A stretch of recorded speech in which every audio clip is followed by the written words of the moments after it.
கிளம்பி பாரிஸ் கார்னர்லேருந்து உன்னை கூட்டிட்டு வந்துடலாம் தான் தோணுச்சு. லுக்கு என்கிட்ட ஏதோ சேஞ்ச் தெரிஞ்சிருக்கும் போல.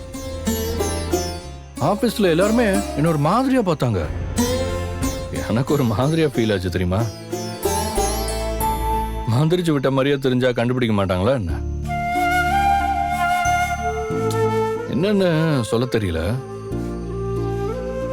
ஆனா ஒரு மாதிரி செவ்வுன்னு இருந்துச்சு. உனக்கு அப்படி ஃபீல் ஆச்சா? இல்ல பாரிஸ் கார்னர்ல பார்க்குற இடத்துல எல்லாம் நானே தெரிஞ்சிருப்பேனே. ஏன்னா ஆஃபீஸில் எல்லா இடத்துலையும் எனக்கு நீ தானே தெரிஞ்ச. அப்போ அங்கேயும் அப்படி தானே இருந்திருக்கும்.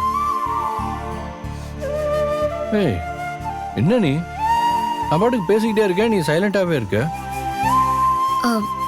தலை வலிக்குதுங்க. தலை வலிக்குதா? அது வெயில் நேரத்துல கடற்கடையா ஏறி அலைஞ்சிட்டு இருந்தோமா, சாப்பிடவும் லேட் ஆயிடுச்சு. அந்த மாதிரி சுத்தினாவே எனக்கு எப்பவும் தலைவலி வந்துடும். தூங்கி எந்திரிச்சா சரியாயிருவேன். சரி, நீ போய் படுத்துக்க.